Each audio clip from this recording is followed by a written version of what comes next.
Welcome to Talking Pictures Trivia as we venture into our sub-series, Talking TV Trivia. Whenever there's a TV show that catches our attention, this podcast picks a season and explores each episode through trivia. I'm today's host, KJ, and with me is... Tom. Nick. And this is Chris. For those joining us for the first time, we start off each episode with 4 rapid-fire trivia questions. The first question is worth 1 point, and each question after that increases by 1 point.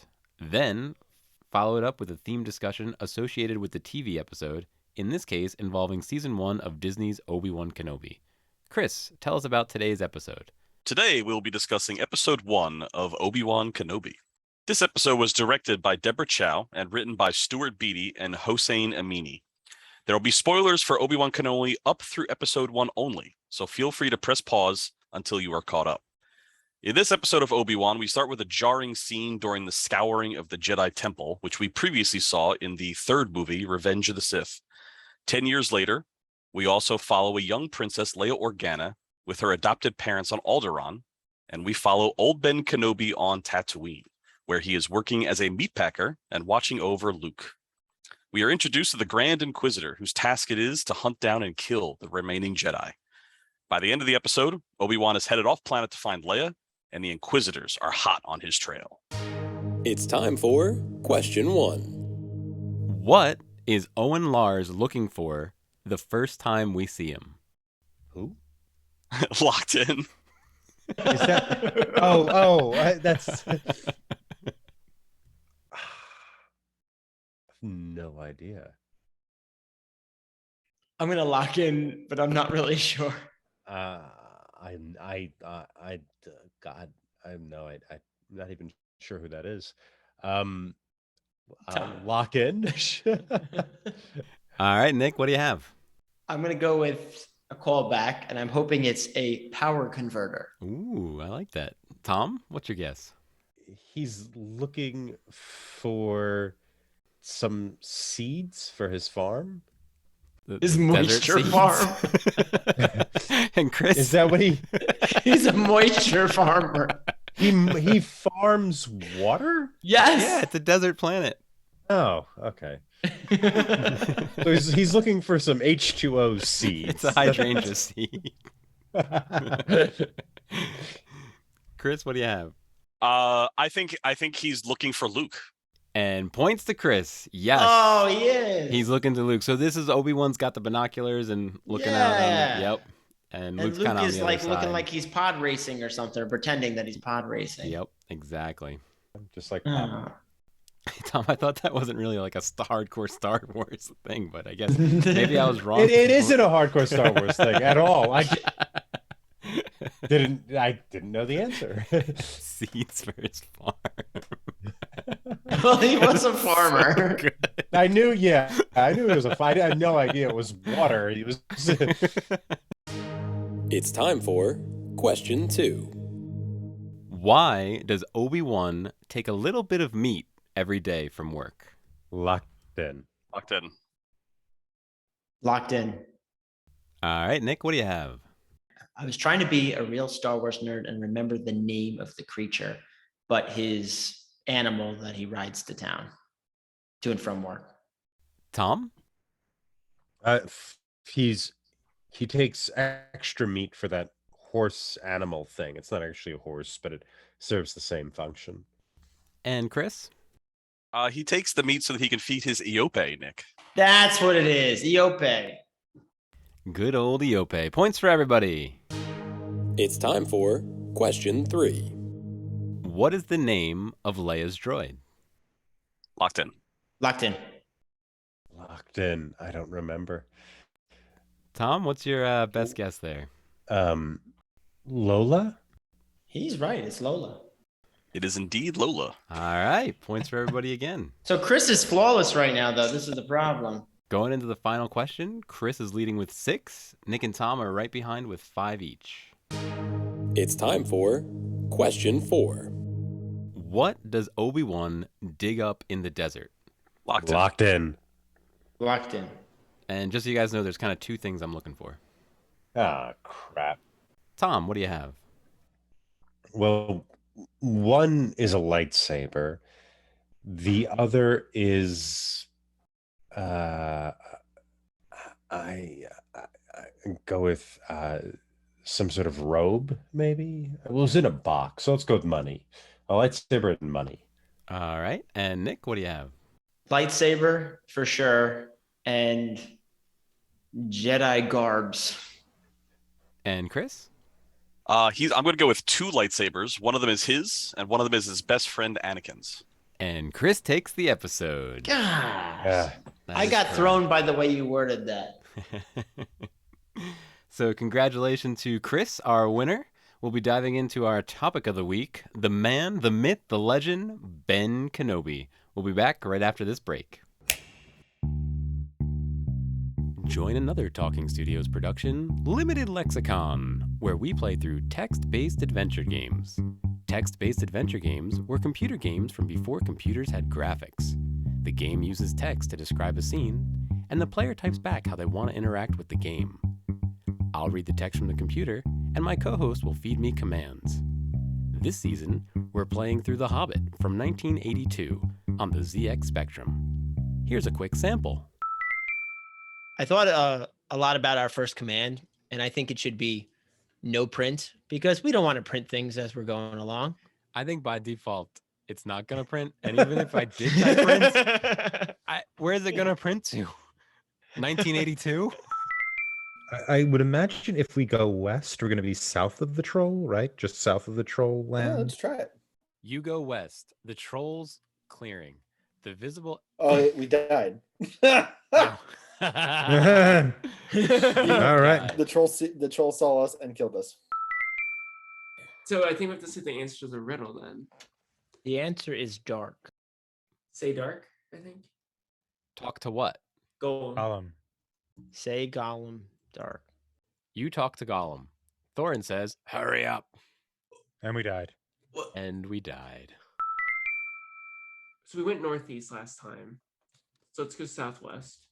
You go southwest. Visible exits are north, northwest. You see the valuable golden ring. Oh. We're ending it here. That's Wait. perfect. All That's right. perfect.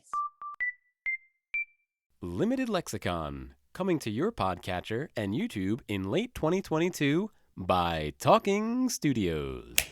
And we're back.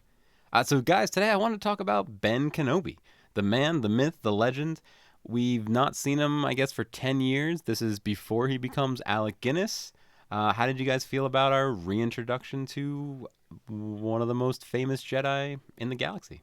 What I'll tell you is if I was a Jedi named Obi-Wan Kenobi and I had to hide, you know what I think would fool everyone if I changed my name to Old Ben Kenobi.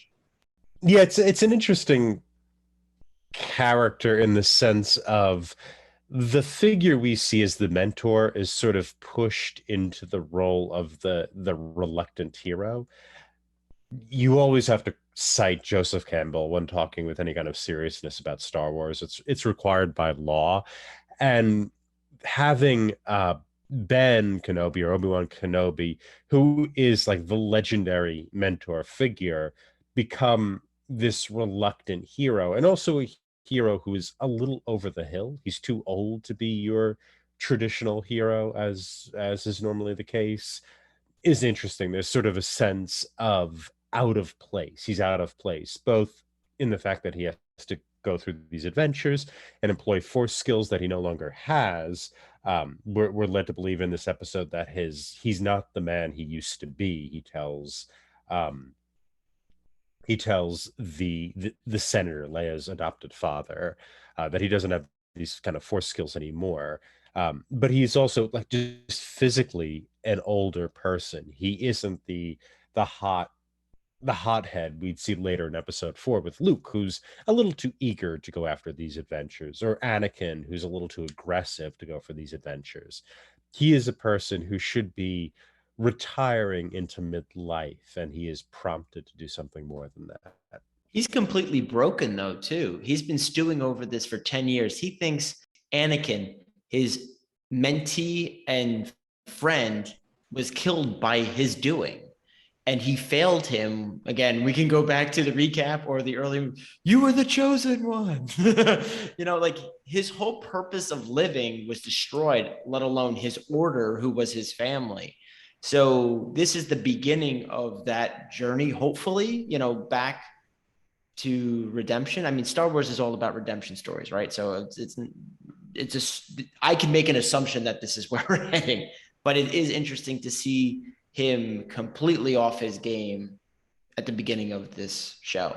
I know a lot of people had some criticisms of this series in its entirety. I don't think anybody can criticize this episode specifically. I think this is the best way of kind of showing how he has gone through the ebbs and flows that both Nick and Tom kind of talked about. If we reference the sequel trilogy that shall not be named, we see a character who we are very beloved by people, and we don't know why he's acting the way he's acting. Like, he's totally out of character. We see him in Return of the Jedi.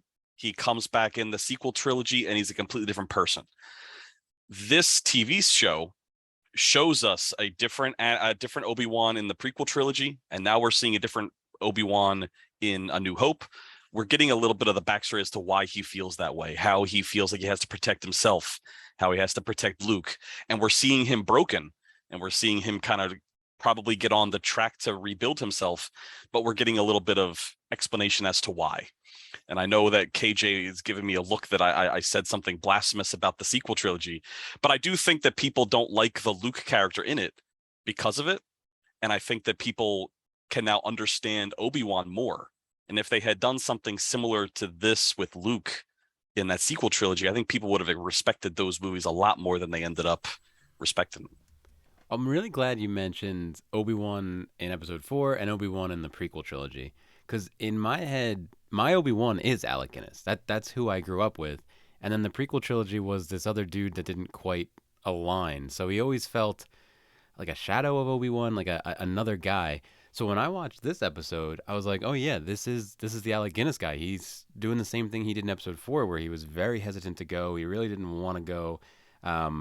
So it felt the same. But when I talked to the younger guys at work, they were kind of surprised. They were like, no, Obi-Wan's, he's the prequel guy. He's everywhere. He's doing everything.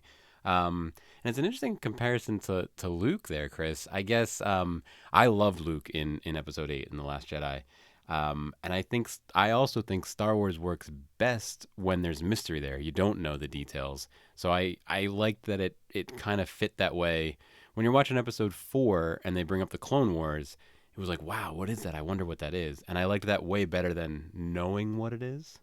So that works a lot better if it's not a Skywalker. I am 100% okay with knowing nothing about the world except for the tagline, you were in the Clone Wars. Like, brilliant piece that you could then expand upon later.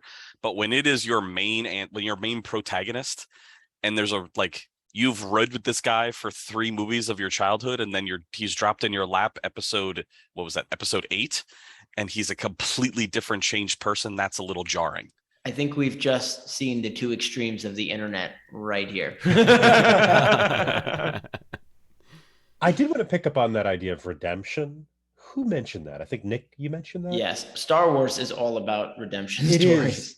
And that's what the hero's journey, part of the hero's journey before the final confrontation, or whatever the hell it's called, is redemption. The hero has to endure redemption before becoming a hero, and then before returning home. That's another thing. Before you can go back to both your home and to yourself, you have to be redeemed.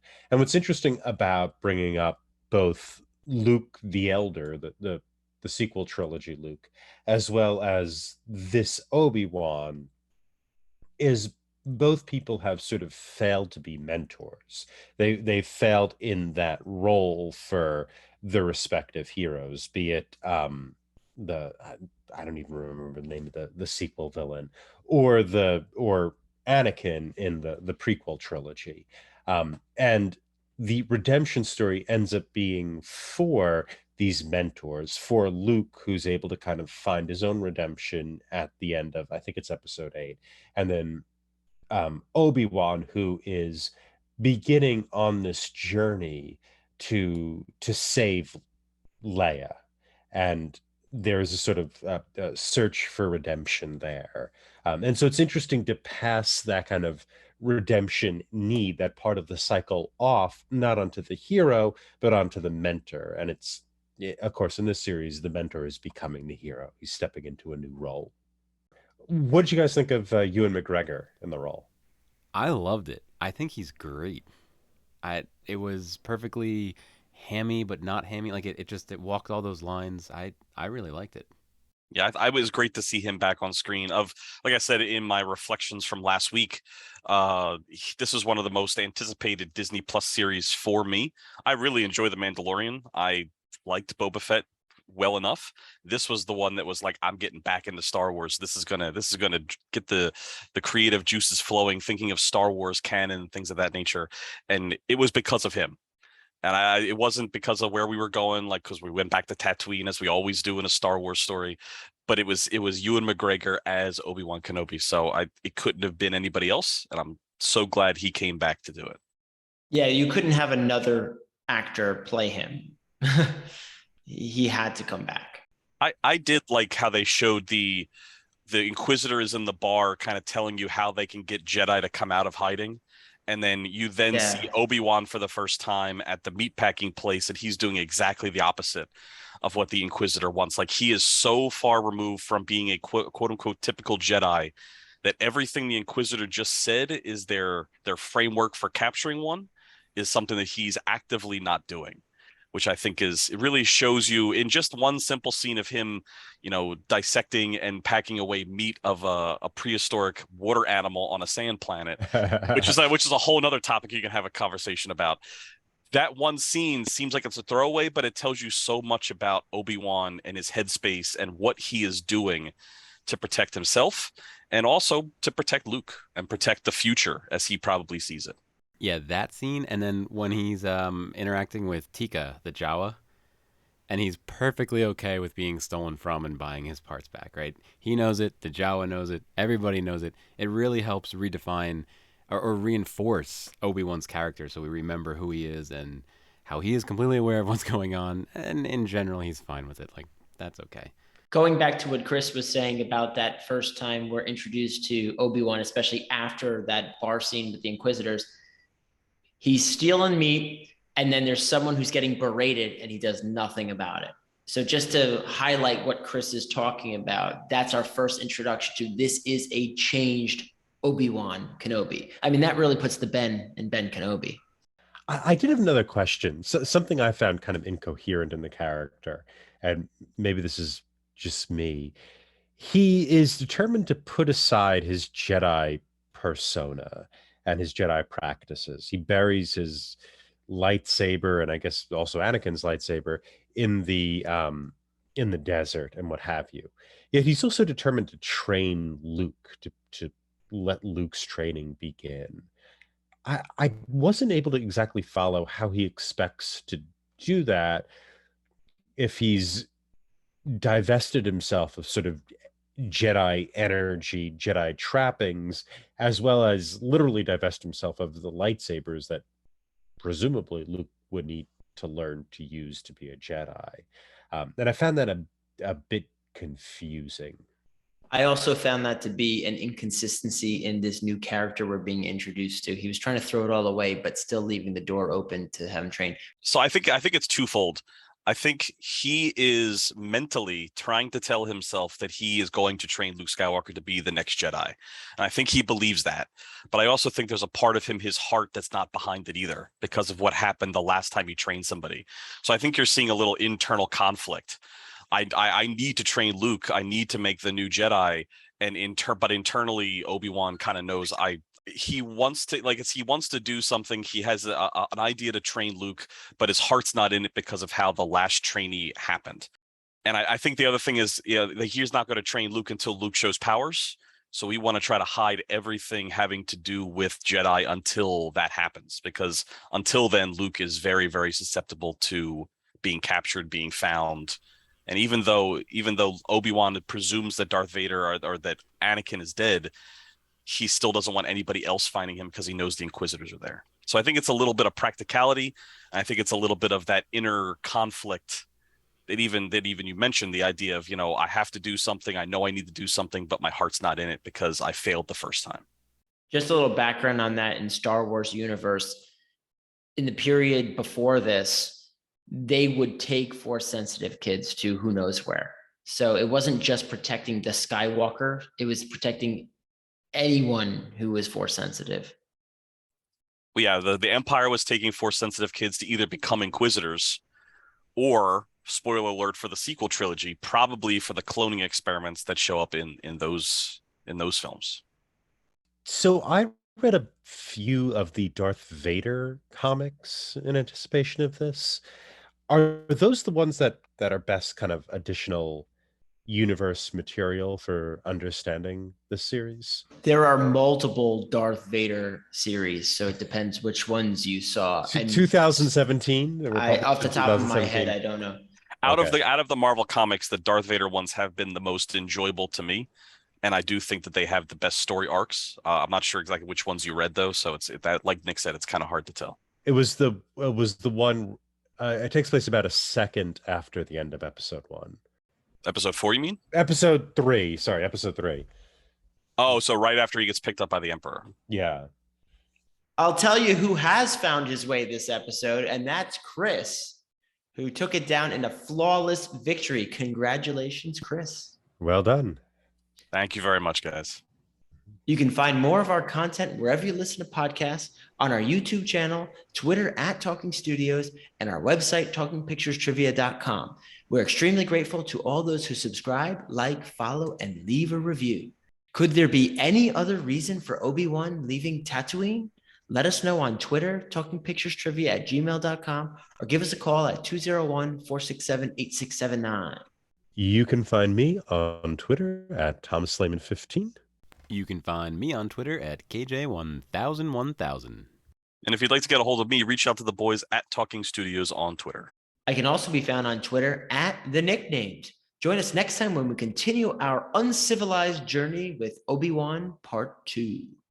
Ding, ding, ding, ding, ding.